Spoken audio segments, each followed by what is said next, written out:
This week, part 1 of our sit-down conversation with concept artist and extraordinaire Jim Martin. And writer Adam Wieser takes us on a guided tour of the Davien System. And in the ATV Fast Forward, we look at the continuing development of EVA FPS combat. All this and more on this week's Around the Verse.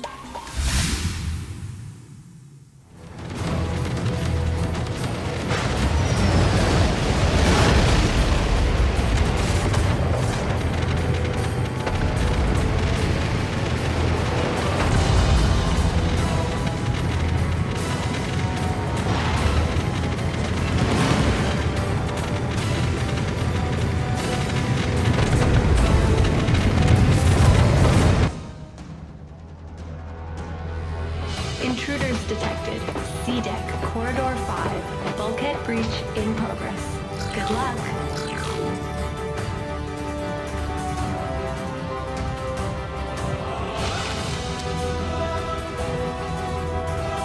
Okay, this is it, Brock. Are you ready? Hell yeah. But, what if they come through another door? You're joking, right? Well, I mean, what if they just want us to think that they're gonna break through this door, but they go use another one instead? Brock, Command just told us they were coming through this door. Yeah, well, what if they're wrong? Or lying? Are you serious? Yeah, you are. Okay, Brock, why? Why would Command lie to us? I don't know. Maybe they're working with the pirates. But there are Command. That's what they'd want you to think if they were pirates. Okay, Brock, listen to me. And listen to me real good. Command are not pirates. They're not against us, and they did not intentionally lose your laundry last Thursday. They definitely didn't try to assassinate you by planting a chicken bone in your soup last night. Now please, we're about to be attacked. If we could just concentrate on that door there for just like 1 single minute. Okay, but it goes past that, doesn't it, King? Think about it and add everything together. First, there's the crew. Look at us! The cooks poisoned us half to death with salmonella the other day. And then remember when someone accidentally turned off the barriers on the flight deck and Jake and Trevor got blown into space? It's madness.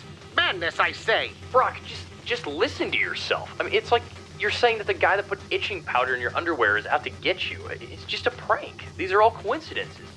Maybe just a bit of bad luck or something. But, I mean, what about that time that shipment of avocados fell over on Jerry? Faulty storage equipment, my ass. Or what about when those stock rifles backfired and blew up in the faces of those 2 grunts? Second-rate ammunition? Starting to see a pattern here. Okay, fine, Brock, even if you have a point, we're gonna get blasted if they come through that door and we're not ready. Hostiles down. Sweep the corridor. Tight pattern. Keep low and stick to the walls. Roger. Roger! Stop saying my name! Shut up, Roger.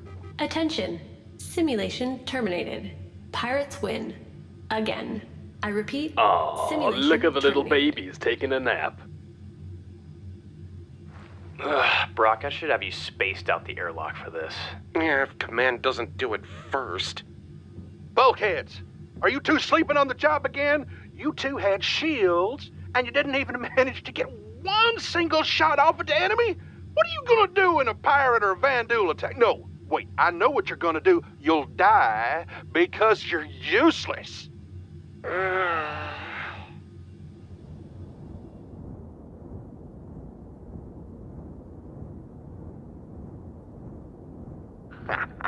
That there now. That's what we call a nice hole. Good joke, mate. Really though. What's our target? Did I sound like I was joking? You thick, mate. It's a bloody Bengal. A UEE-controlled Bengal at that. I signed on this crew to make money. Not go on a suicide mission. Alright, you're new, so I'm gonna forget you said any of that. Listen, kid, that there is the Impericum. Worst crew in the entire UEE. We could attack that whale in an Aurora with 1 rocket, no guns, and an on-fire power plant, and we'd probably come out on top. Trust me, they're harmless. Enough chatter, gentlemen. It's time to man the turrets, arm the torpedoes, warm up the shields, stoke the fire, and put on the kettle. We've got some Marines to kill, and we better get it done before the tea gets cold.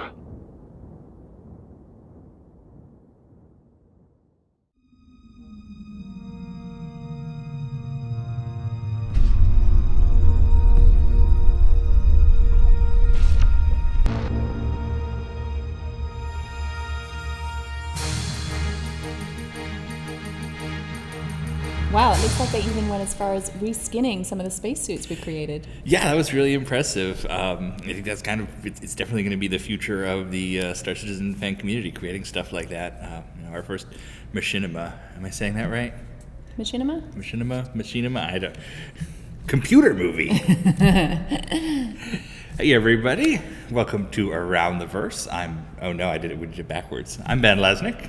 That's all right. Hey everybody, I am Sandy Gardner. I'm the VP of Marketing, and this is your weekly look at Star Citizen's development. Welcome to Around the Verse. So Sandy, where is Star Citizen Alpha 2.4? Where is Star Citizen Alpha 2.4? That is an amazing question. And Star Citizen 2.4 is currently on the PTU, and we are looking at bringing it live very, very soon.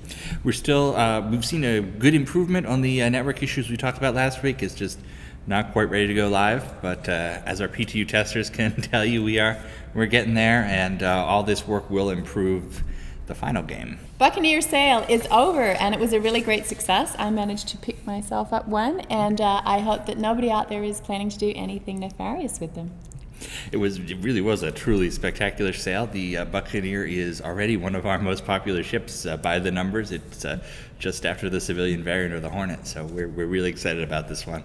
The winning gun in the Drake Interplanetary Customer Survey has been selected. Every backer with a Buccaneer on their account will receive a Bearing C788 ballistic cannon. And those who said they'd eat the food, shame on you. And to clarify for folks who are confused, you will receive one gun for every Buccaneer on your account. Those are going to be distributed on Monday, so please keep your Buccaneer on your account until then. What, and then get rid of it? Then you can melt it if you want. Oh, I see. And then I get to keep the gun? Yes. Wow, tricky. Our next concept sale is the Drake Dragonfly, which I'm really looking forward to for all the pirates out there. This is going to be a good one. This is our space motorcycle. It's a totally different aesthetic for Star Citizen. We like to bring in vehicles from all different walks of life, from race cars to rocket ships to fighter jets, and this is letting us bring in this kind of new infusion of culture. It's a really cool one. So expect more details about pricing, and it's released tomorrow on RTV. Sounds good. The monthly report is now available, so if you're curious what we were working on last month, check it out on the comm link. Yay, and the subscriber flare goes live tomorrow. What is it? So the subscriber flare of this month will be the Takuetsu Saber model. It's included in 2.4, so it won't show up in your hangar until it goes live, but it will be attributed to accounts tomorrow. Check it out. Cool. And with that, let's check in with our studios from around the world for news from around the verse.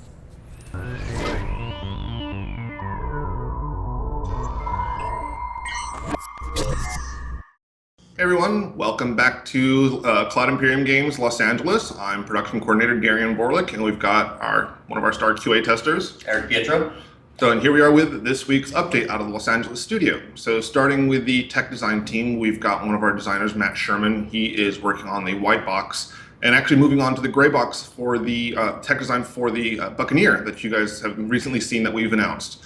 So on top of that, on the ship art team, we've got both concept artists and 3D modelers working on the interior modules for our large Caterpillar. So that's turned out to be a pretty cool and pretty massive ship. So hopefully you guys will see some pretty cool action coming out of that. And on the 2.4 front, we've got...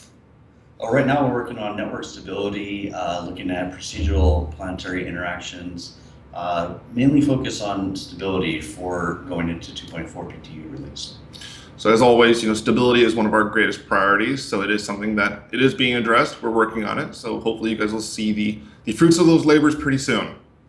So once again, I'm Darian. I'm Eric. See you guys next week. Hey guys, Jake Ross here, producer of the Austin Studio, and I'm here with you this week to talk a little bit about what's going on here in Austin. I want to talk about design first off. We are looking ahead past 2.4.0. It's pretty well known now that we're going to have shopping out there for you guys. We're going to have what we're calling try-on mode, where you actually can try on the clothing and inspect the weapons that you're buying. So we've got the first little bits of shopping in. So next, we're going to move our attention to selling things. We're trying to complete that loop, so to speak, of buying something and then putting it in storage and inventory and then selling it back to the shop. So we're working on the selling portion of that. We've got Robert Gaither over from QA helping us out on the design side for the selling design. So it'll be very similar interface probably to the buying and shopping and stuff, but it'll be instead of buying things, we'll be selling things. So in addition to that, we're working on commodities. So we've done a couple passes on commodities in the past, but we're looking to get a full list in place for all the different kinds of commodities you guys will be able to buy and sell in game. That includes things like elements that you can mine from asteroids and things like that. To gold, to precious minerals, and to things like livestock and grain and things you can grow and farm and stuff. So it's all very specific to this kind of commodities design that we have Pete McKay here in Austin working on. So running that by Tony and Todd Pappy, and we'll have a first iteration of that fleshed out here pretty soon. So that's exciting. This week I wanted to talk a little bit about DevOps, because we don't do that very often here, and DevOps is a huge part of what we do here in Austin. So I wanted to give a couple cool stats to you guys for the month of May. We sped up build times here in Austin. We were able to kind of put some tech in place that removed some things from the pack files that weren't necessarily required at all times. So it's sped up build times quite a bit, which is good. We ran 60 game dev builds, which game dev is our main development stream here in Austin. We ran 85 release builds, which includes 2.4.0. So we branch off of our main development stream into what we call release streams. So our 2.4.0 stream, which is what we're releasing 2.4.0 off of, we ran 85 of those builds in the month of May, which is a lot.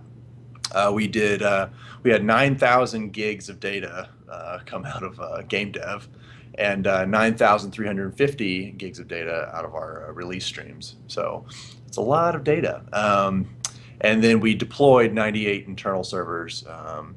For all streams, for game dev and release streams. So it's a couple of interesting stats there. I don't understand a lot of what goes into the DevOps side of things, but I know those guys do a great job, and they are constantly looking for ways to improve the back-end kind of infrastructure so that the development team can work simultaneously with the release schedule and not fall behind due to bad build times or things like that. So shout out to those guys. We really appreciate all they do as well. I think that's all I got for you this week, guys. Thanks. I'll see you around.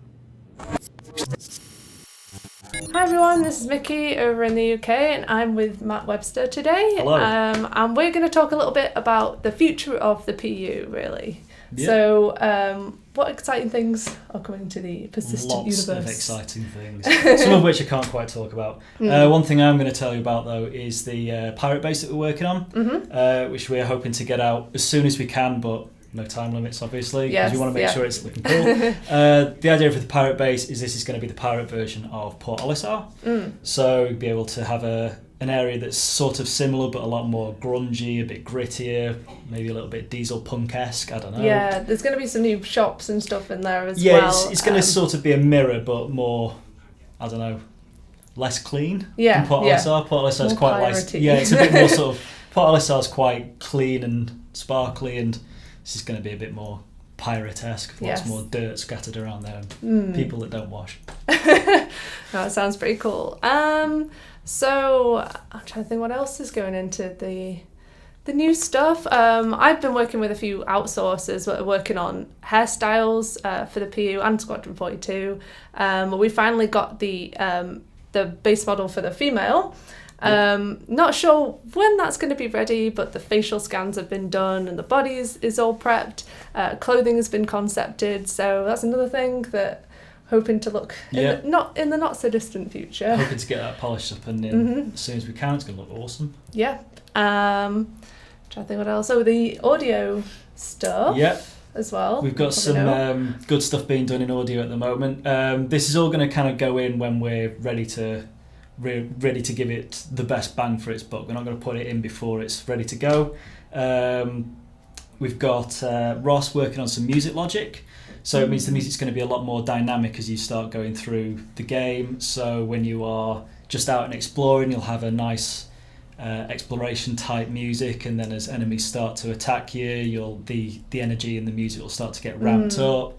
It's going to sound, if you're winning, for example, we're going to try and make it sound like, give it a proper epic feel to the music and get some stings in there. If things are going badly for you, you're going to get a very grim sounding music coming into. It's like to sort of really sell that you are in trouble with this. Yeah, it's going to be awesome when it goes in. That sounds really cool. Yeah, it's going to be nice.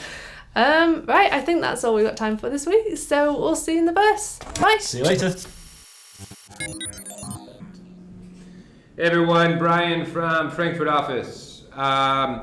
This week, instead of running through all the disciplines, we have a large amount of people here this week.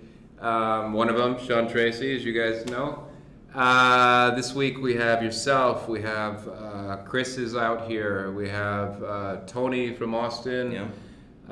We have Ricky from the UK. There's another 8 or 9 people out here. That's right. We've got people from every studio. Absolutely, busting at the seams. But I mean, everyone's coming together for good reasons to cover some pretty good, strong topics, things that we need to get sorted.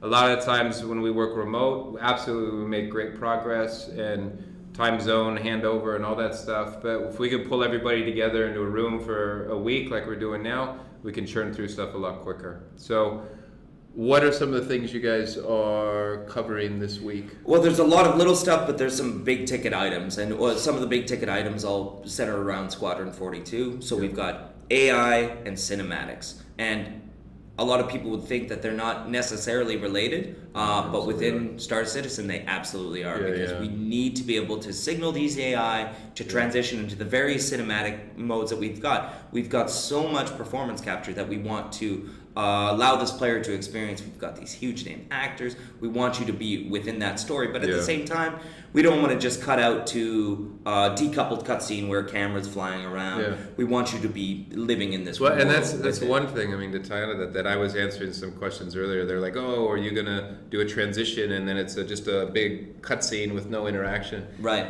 And the answer is it's all over the place. There's so many things that we're creatively doing seamlessly. That's right. That sometimes the player's on rails. Sometimes you cut away, but only for certain reasons. If it helps with story and all that. And all that with the AI and that's just... That's right. And we need, we got them reacting to you. We need them having conversations with you. We need them giving you missions. We need all levels of different interplay between it. And then we've got so much content that we have to get in, so we have to figure out the best way to get it in. Because sure, we can do these the kind of old style way. We're actually plugging in very bespoke scripted sort of sequences. But again, when we've got hours and hours of cinematics, when we've got hours and hours of gameplay that has to play between the two, we have to be very intelligent over how we actually implement this work. And in part of that process, at least that I've been involved in, I mean, we're creating a system that from the foundation is going to allow for all these different types of events, the different behaviors, the different ways we want them triggered, all the variables we want them to do and not do. Right? That's right, exactly. And that's really, I think, what a lot of that focus has been on is okay, what is that solid foundation, to get the rest of those just few questions that are unanswered, get those sorted. Right, and when we have so many questions like that, it's a lot easier for everybody to get together because, like you said, like we collaborate really well across the studios. But there is something to be said for all of the people being in one place, because you get this one little question here, this one little question here, and before long you're death by 1,000 paper cuts. Because if you've got to wait a few hours for that answer, you can't just really quickly come up with a nice design plan. So there's things we're adjusting, like the animation pipeline, to make it so that we can accomplish all these AI and cinematics. What kind of stuff have you had to tweak on? One or two examples on pipeline actually be able to pull that off? One of the big ones is some tools that we do within Maya and our motion builder setup. There's a big one that we use with a company called Red 9 called Scene Manager. And Scene Manager and Asset Manager is basically a way within Maya to take all our performance capture in basically 2 clicks, and you're within Maya. It builds up all the characters. They've got all the weapon attachments, and that saves so much time. 2 clicks, and it's out to engine. And we're syncing time code, and we're lining everything up. Exactly. Then you got to plug the audio in and things like that. And then as a big bonus, you know, wait. Oh, we can't. No. Okay. All right, go. Yeah. Well, as a big bonus, anyways, for me personally, is that the other 2 tech directors on the entire project here are senior tech directors, right? Yeah. So Carson Wenzel and Marco Corbetta, I talk about them a lot. And everybody within the game industry, including me, needs to learn from somebody. And luckily, I can come out here and pick their brains about all sorts of stuff. They're smart dudes. And we know what's happening out here around procedural planets. So, and you know, everybody's going to see stuff. When they see stuff, it's going to come here, and you know, we can't wait to the point where we can actually show you more of what we're doing. But what would you say as far as at least your high level takeaway? It's mind blowing. It's really good. Yeah, you're digging it. Yeah, I mean, the I know scale is mind boggling. I know we're throwing you guys stuff, you know, back in LA and all that, and you guys are helping out. But it's something else to come out here and see the latest of the latest. Yeah. Do you know what I mean? That's cool. Awesome. We're going to shut up. I've already run 5 minutes. So thanks again for all the support, and you'll hear from us next week. Awesome. Thanks, guys. Thanks. Next up, Jared goes to the gym. Jim Martin, that is.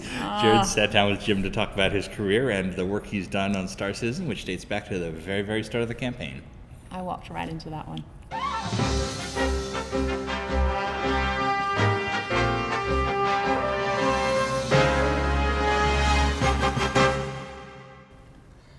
Thanks, guys. On this week's ATV interview, we're sitting down with concept artist and illustrator extraordinaire, Mr. Jim Martin. Jim, how you doing, man? Jared, it's great to be here, man. Awesome. Thanks for coming by.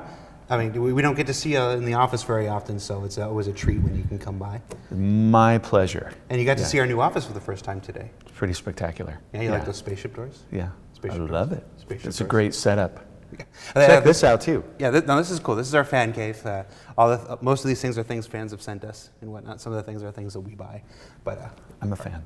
Yes, you are. Yeah. We're happy you are, because you have been working on Star Citizen ships since before the beginning.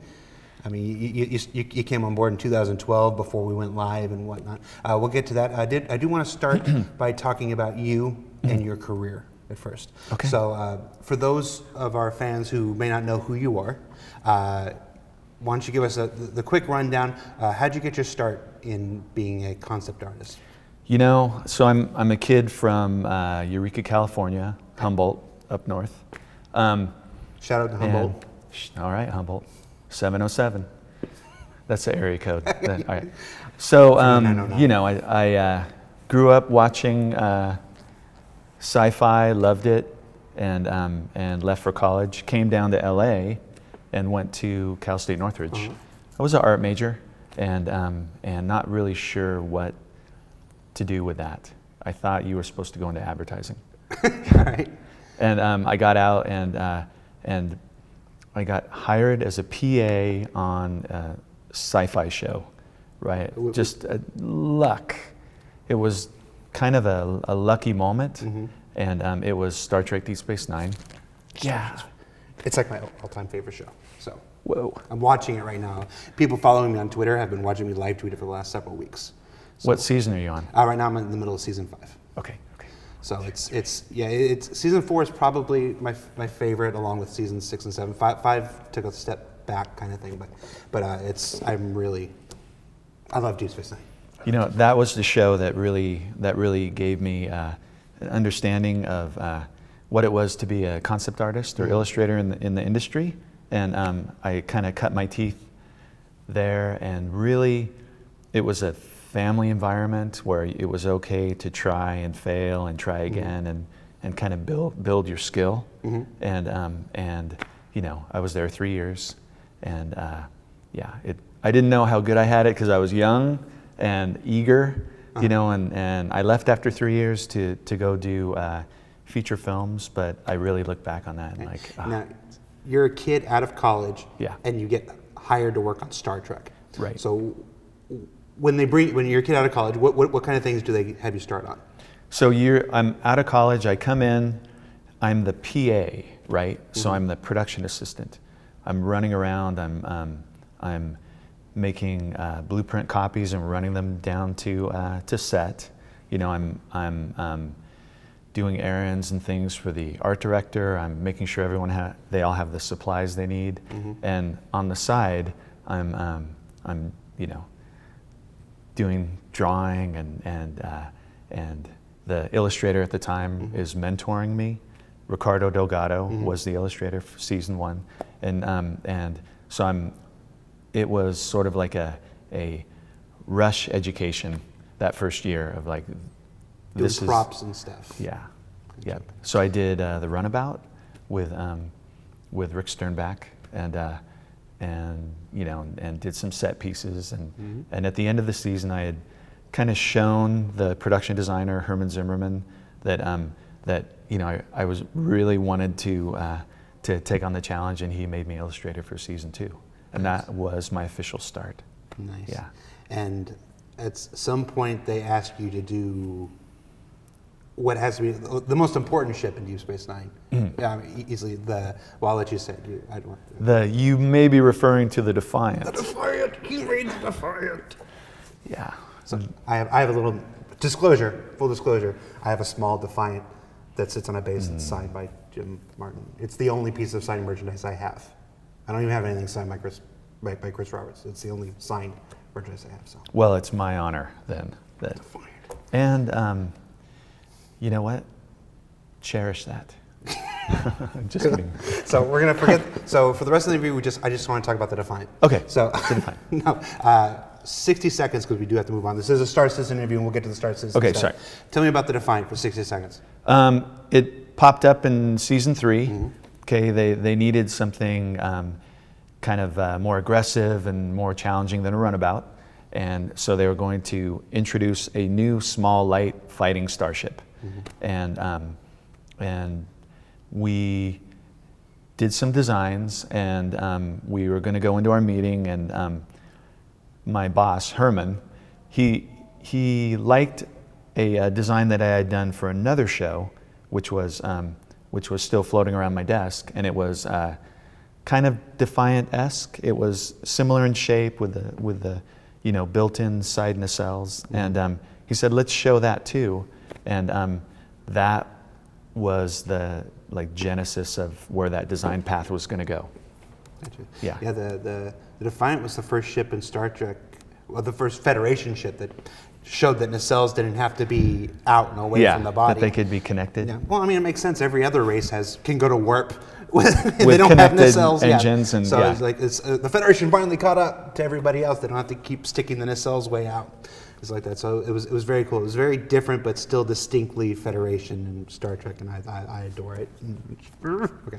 Tony Meininger did the model for it, so he had a lot of great input on that as well. Can you hook me up with Tony? Let's find out where he is and get him in here. So you leave Star Trek, and I don't know how a person does that, but we won't go near.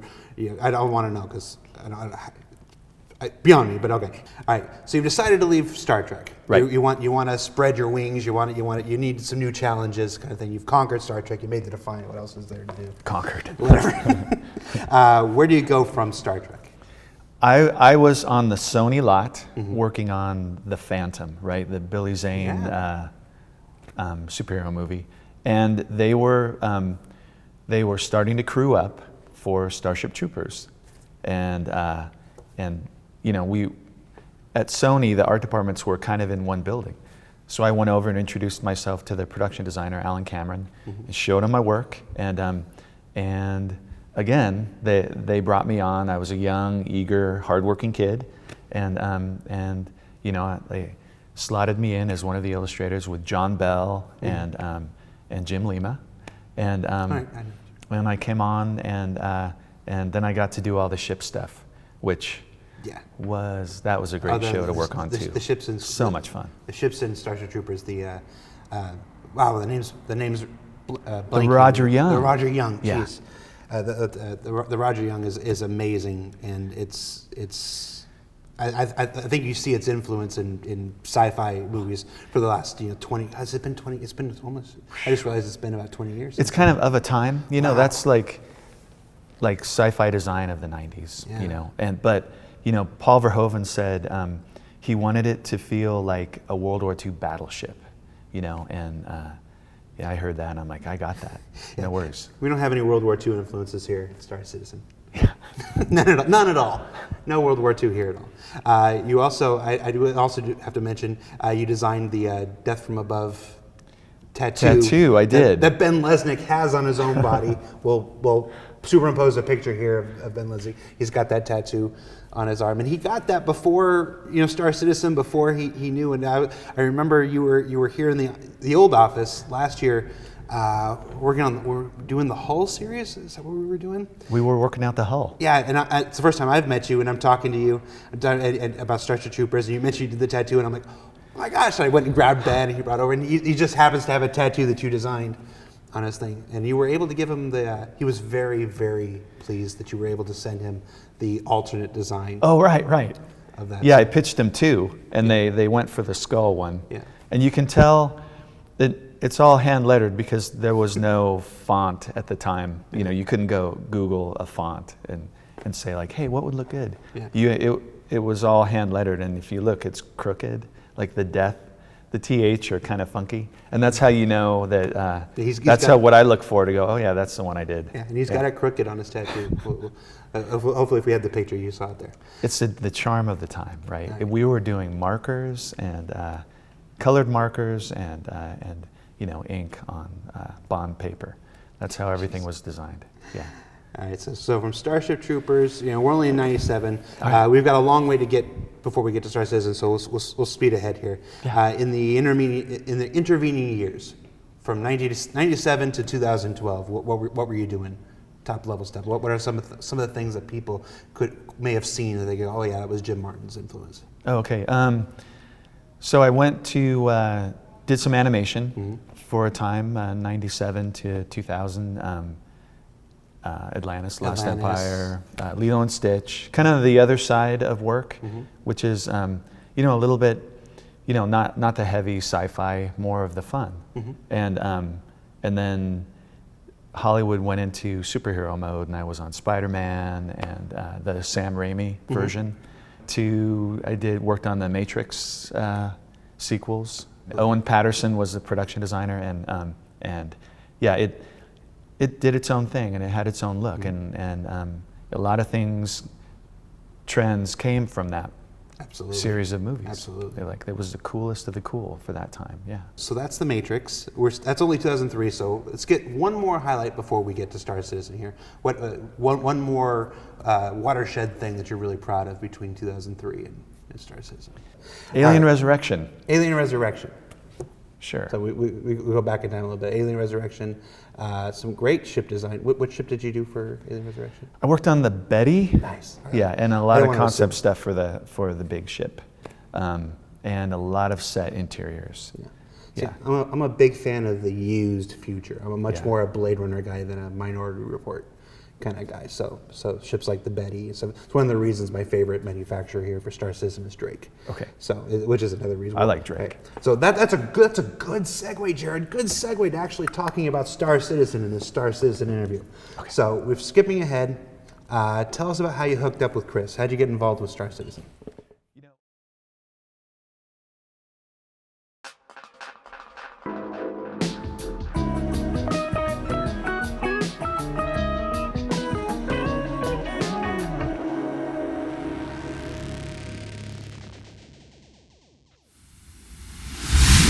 Hi, I'm Sandy Gardner, coming to you from the YouTube space in Los Angeles, California.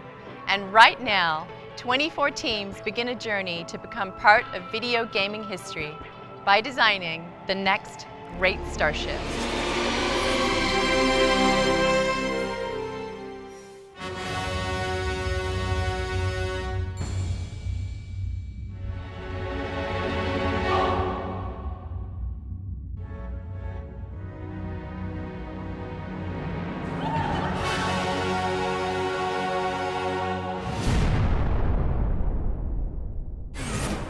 Welcome everyone, my name is Adam Wieser and I will be your host this week for another installment of Loremaker's Guide to the Galaxy. For those unfamiliar, this is a show where a member of the lore team sits down and walks you through a specific star system, tells you a bit of the history, some of the stories that have occurred there, some of the science and other little tidbits about it. So you can kind of get educated on the entire galaxy that you'll be exploring in the PU and enjoying in Squadron 42. So this week we're going to go to extremely important system for many reasons, a lot of them being historical and some just on its mere placement. It is one of only two systems that is directly connected to the Sol system. So as we look here on the map where we're starting, we're on Earth. And it's one of the systems we can just even pitch up here a little bit, and there you see the jump point that'll lead us to it. So today we are going to go and visit the Davien system. All right, so we're going to back out here. And as you can see, besides Croshaw, Davien is one of only two systems that is directly connected to Sol. Because of this, the Davien system is has notoriously difficult custom standards, just because not only is it one of the gateways to humanity's homeworld, it also lays on a very important and strategic trade route that connects Sol and Terra. So Sol and Terra, I believe, is like a five jump journey, which has to go through, which goes through the Davien system as kind of one of the quickest ways to get there. So let's zoom on in and take a bit of a closer look of this system. It's a 4-planet system with a K-type main sequence star at the center. Now, K-type main sequence stars are kind of like a yellowish-orangish in color, and they normally have an average surface temperature around 5,316 degrees Kelvin. Just for a point of reference, the sun at the heart of our system sits at 5,778 degrees Kelvin on average, so it's just a little bit cooler than what you would see in the Sol system. Now, Davien was first discovered in 2430 by Wendell Dopsey, who very smartly named the system after his father-in-law. It's, as I said, it's got a 4-planet system, and I think the best way to actually break it down and kind of like explore it is to actually work it backwards. So we are going to start out here at the Davien 4. Let's zoom right on in. And Davien 4 is an ice giant that is renowned for having a very picturesque and beautiful atmosphere. Yet the most interesting thing about Davien 4 is actually what is in orbit around it, and that is the Banu Friendship Museum. Now, this is important, and even though the museum is hardly ever visited and seems to perennially be on the chopping block when it comes to government funding, it's still there, and it's still a very important part of UE history, because it was in the outer reaches of the Davien system that humanity made contact with the first aliens in their history. It was out here in 2438 that Vernon Tarr, an explorer, was searching the outer reaches for potential jump points. While doing this, he spotted a strange ship kind of following him, and just out of instinct, figuring that this was somebody trying to jump one of his potential claims, he shot at that ship. Luckily for all parties involved, he missed. And the pilot of that ship was a Banu who humanity would come to know and love and called Jerry, who was piloting a Banu merchantman. Needless to say, Jerry was just as surprised as Wendell was that there was a new race out there, and it turned into a meeting, even though it started with shots fired across the bow. After the authorities were contacted, the UNE sent out a General Neil Sokolovich to come and deal directly with Jerry, and then the Banu delegation that was dispatched to the system shortly thereafter. Once humanity and the Banu were able to figure out how to communicate together. It didn't take long. I think it was maybe a month or two before the first interstellar peace and trade accord was signed between humanity and the Banu.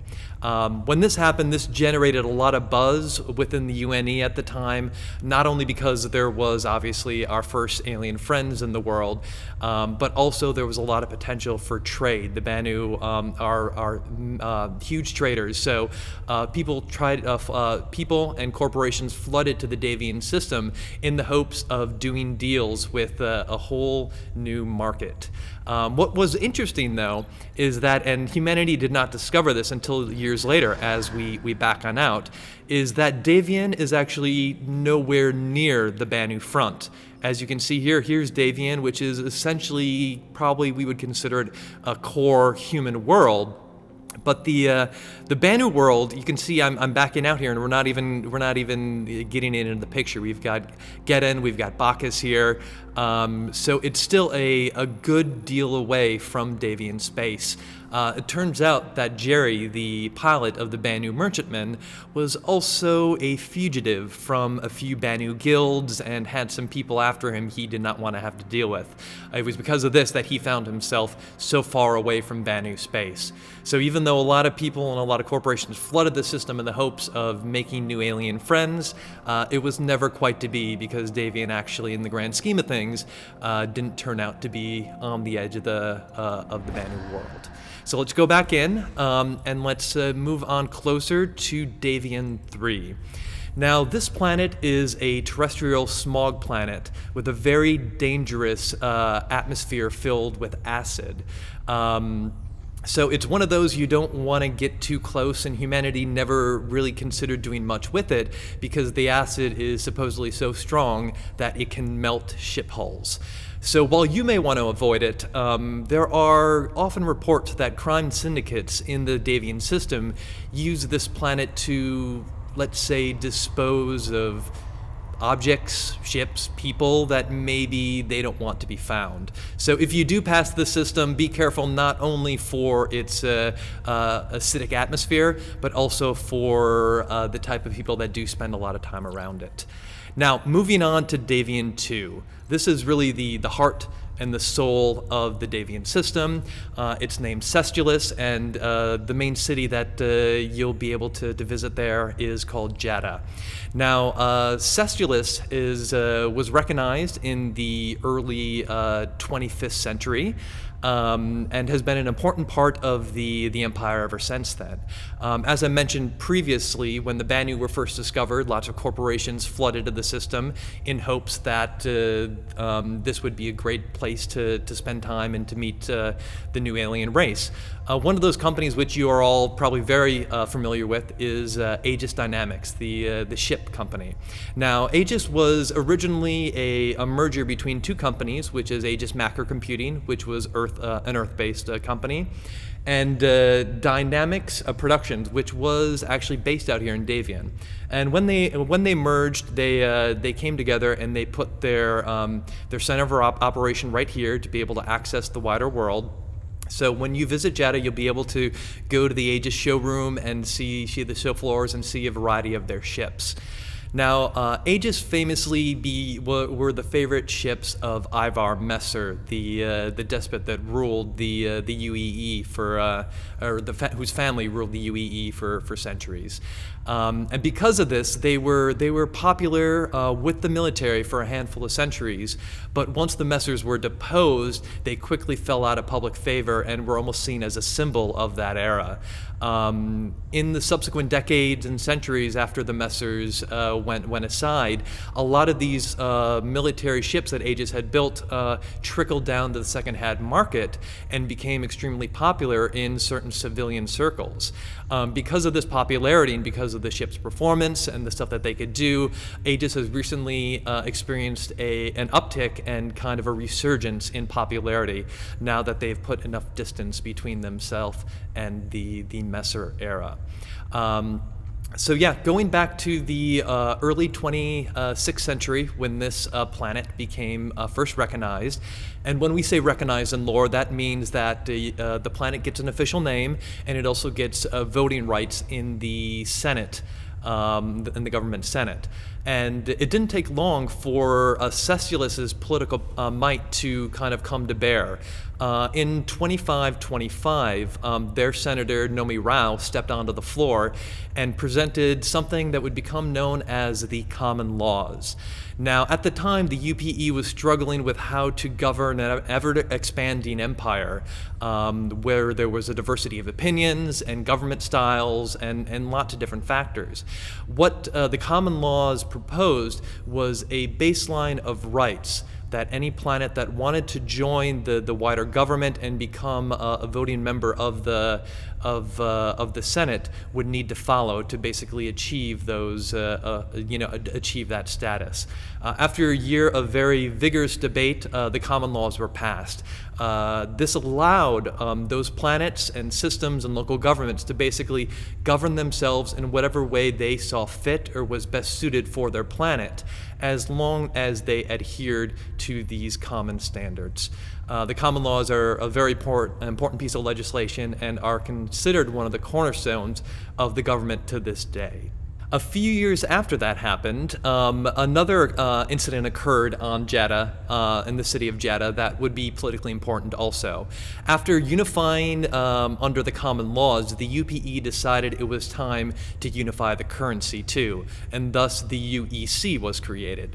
Now, not everyone was extremely happy with the fact that there was going to be one unified currency, and some even predicted that it could lead to economic collapse.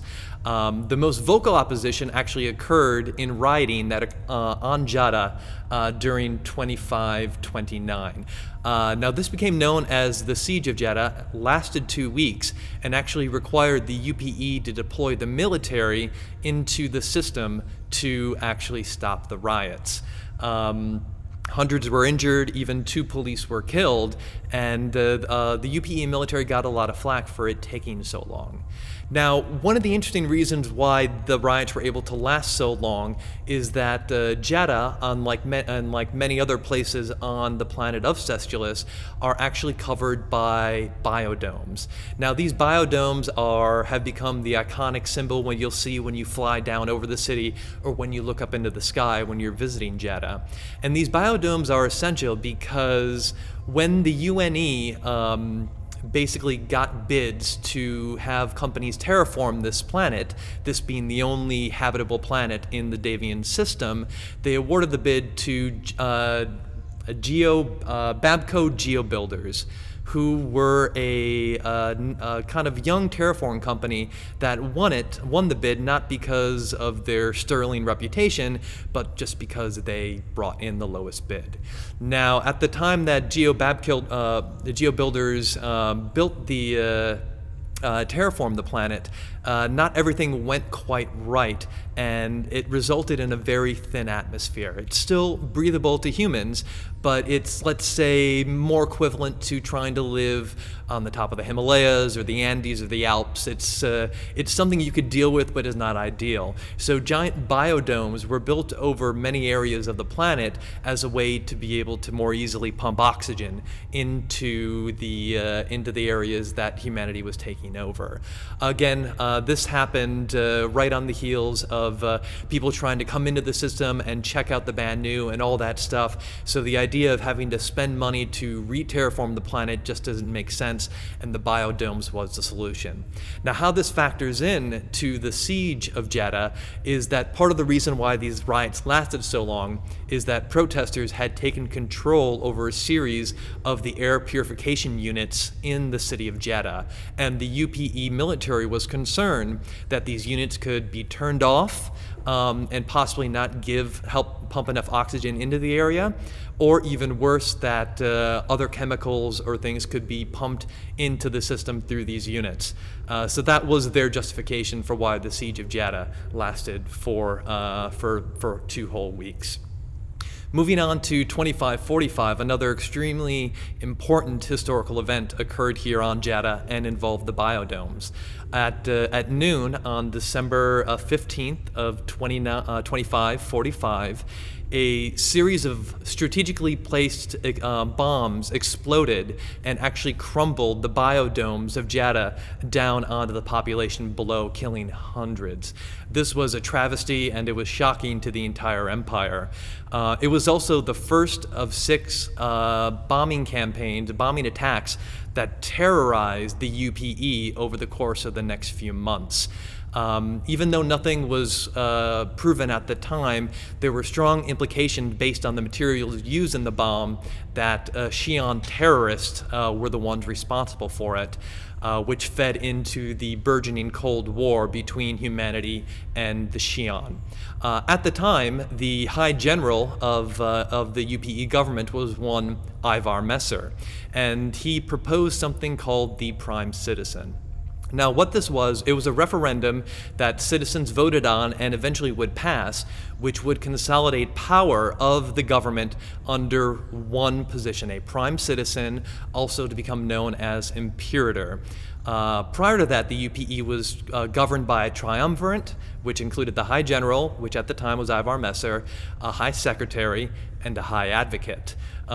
Messer argued that the triumvirate was, as a political system, a political way of governance, was weak, it was ineffectual, it was slow to respond to emergencies, all points which seemed to be emphasized by the UPE's inability to track down who was causing these terrorist bombings all around the empire. Of course, after the Prime Citizen Initiative passed, Ivar Messer did ascend to the role of imperator, and his family would then go on to tyrannical rule over the coming centuries. It wasn't until 2806 that a Truth and Reconciliation Committee was finally put together to come to terms with the atrocities that happened during the Messer era. This was after the Messer family had been officially deposed. And one of the people who spent time digging through the archives of all the information that was released in the Truth and Reconciliation Committee was a researcher and a scholar, rhetoric-based scholar by the name of Sidney Carmack, who was always obsessed with the bombing campaigns that had basically led to the Prime Citizen plan being adopted. Now, as she started to dig through details, she uncovered some new information which had never been seen before, which she published in a book called The Path to the Prime Citizen, which became a bestseller and basically implicated Ivar Messer as the orchestrator of these terrorist bombing campaigns. Now, Sidney Carmack was able to pull this thread through based on evidence she found coming back here to Jeddah. So in the days prior to the explosions that collapsed the biodomes, a man by the name of Cyrus Ishitaka was arrested in a slam sting in Jeddah.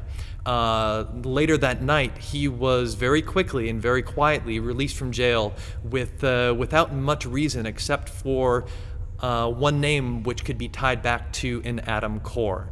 Now, Sidney Carmack, as a researcher, recognized these names because Cyrus Ishitaka and Adam Core were both soldiers that fought alongside Ivar Messer during the Battle of Idrisfor. Adam Core was an infiltration expert, and Cyrus Ishitaka was a demolition expert. She was able to follow the connection through even more thoroughly by noting that Cyrus Ishitaka could be tracked to 5 out of the 6 planets in the days prior to the terrorist attacks that occurred there. Cyrus Ishitaka's fate actually is a pretty sad one. He was discovered shot dead in a New York City alley days after the final bombing did occur. Reports of this of the autopsy around his death were sealed. It was wiped under the rug as a slam deal gone wrong. But the Truth and Reconciliation Council basically released this detail too, and it was found that Cyrus Ishitaka actually had trace amounts of Xi'an explosive under his fingernails in the autopsy. Adam Core, the other member, was a complete ghost during this time, during the terrorist campaigns. But he did very fortuitously suddenly surface after Ivar Messer became elected prime citizen, because Ivar Messer then appointed Adam Core a prominent role in the UEE military.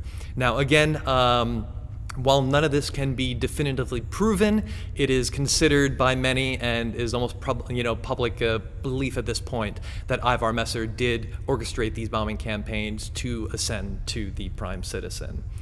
Now, another fun little thing about the planet of Sestilis here, besides Aegis Dynamics having its main headquarters here, it can also be considered the birthplace, in a strange way, to Apocalypse Arms, the ship's weapon manufacturing company that you should be familiar with already, and can fire their guns and Arena Commander in some of the games right now. So in 2792, Dalton Colabello, who was a construction magnate and a collector of antique military replicas, bought this strange crate at an auction at a Davien warehouse. When he got home, he opened the crate, and inside he found 2 prototypes of weapons that he had never seen before. Now, Colabello just became obsessed with figuring out the history of these weapons and spent the next few years of his life consulting experts and trying to track down exactly where they came from. So it turns out that these weapons were built by a former Aegis engineer by the name of Juliet Malpin. She was put in contact with Linton Messer the 11th, who was the last Messer to rule the UEE. Now, Linton Messer understood at that time that the walls were closing in on their dictatorship, and he was growing concerned that there might be a rebellion against him. As his way to kind of ensure against that, he decided he needed a new line of extremely powerful ship weapons built to defend himself in case of this occurrence. Through some back channels, engineer Juliet Malpin was put in contact with him and went off to design these weapons. Now, she understood that working with the Messer government in such a politically sensitive time could be problematic, and because of that, she snuck away and did her work in secret using a variety of shell companies to hide what she was doing. When she finished her prototype, she put him in this case and sent him off to Messer. And while they were in transit, the massacre of Garen occurred, which was basically the tipping point, which basically deposed Linton Messer and the entire Messer family from control of the UEE. That crate with those 2 prototypes was then stuck in this Davien warehouse and sat there for decades until Dalton Colabello finally picked it up and bought it. Now, Colabello was able to track Malpin, who, after the fall of the Messers, fled to the Coral System, where she worked there and still had relatives, and was able to track down some of her old notes and diagrams and plans for these weapons. He has since used those to basically start Apocalypse Arms and sell these weapons to the public, even bragging that these were weapons intended for the Messers, but that the Messers never got to use. To him, this is a success story. The Messers created these extremely powerful weapons, but were never able to use them, but now you can. So that's how he's kind of spun his sales pitch on the history behind these weapons. Finally, just one other personal note I want to add here. I know I've been talking about Sestilis a lot, but Sestilis here is, and Jeddah in particular, is the home to Elroy Cass. Now, any of you who read the lore know that Elroy Cass is a frequent guest in the Star Watch post, which tracks the star and celebrity culture of 2946 UEE. And Elroy Cass, let's say, is the misfit extraordinaire of the era so far. I like to personally think of him as the Keith Richards of our universe, the one who can out-party and outlast and somehow outlive everyone despite despite doing some of the most hardcore things out there. So just wanted to tip my cap very, very slightly to Jeddah being the home of Elroy Cass, the infamous Davien Deviant. And one more planet here in the system for you to check out. This is Davien 1, which is a rocky terrestrial world, has no minerals on it, it has no core. It's probably best compared to our moon. But yeah, just another little rock circling close here to Davien's K-type star. So that concludes this week's episode of Loremaker's Guide to the Galaxy. I'm Adam Wieser, this has been the Davien System, and I'll see you around the verse.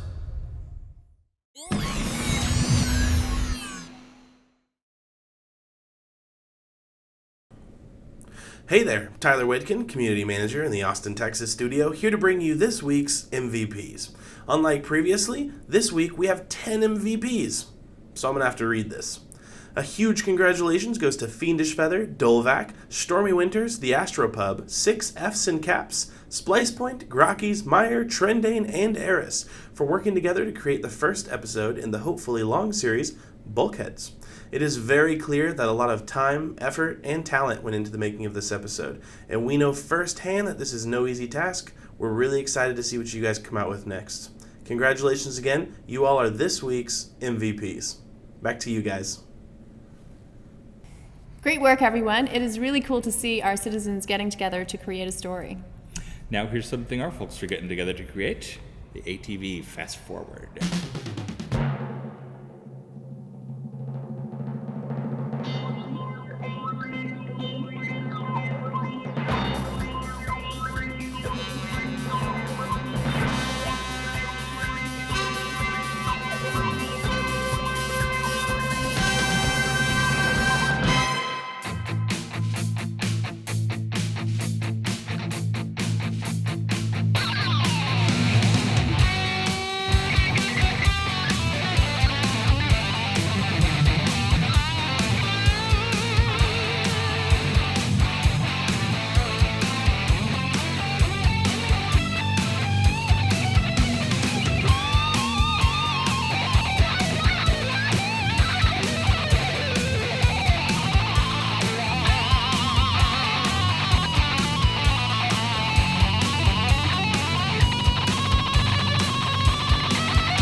Be sure to tune into Reverse to Verse tomorrow at 11 a.m. on Twitch, where we will talk about everything that happened today and then some on RTV.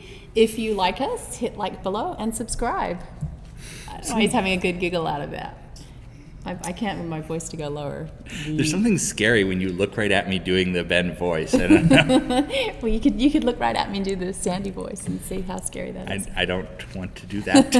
With that, thank you to subscribers for making this show possible, citizens for making everything possible, and we will see you next week on Around the Verse.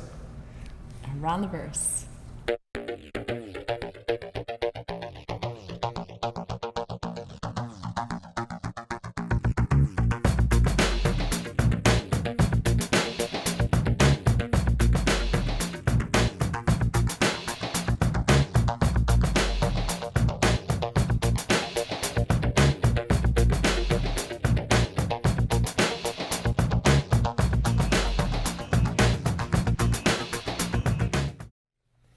Did you know that many of Star Citizen's developers are on social media? If you would like to follow Star Citizen on Facebook, you can find us here.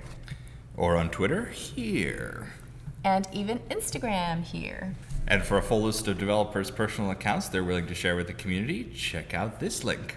You can find out what I bought at Amazon this week. Star Wars stuff. It was probably Star Wars stuff.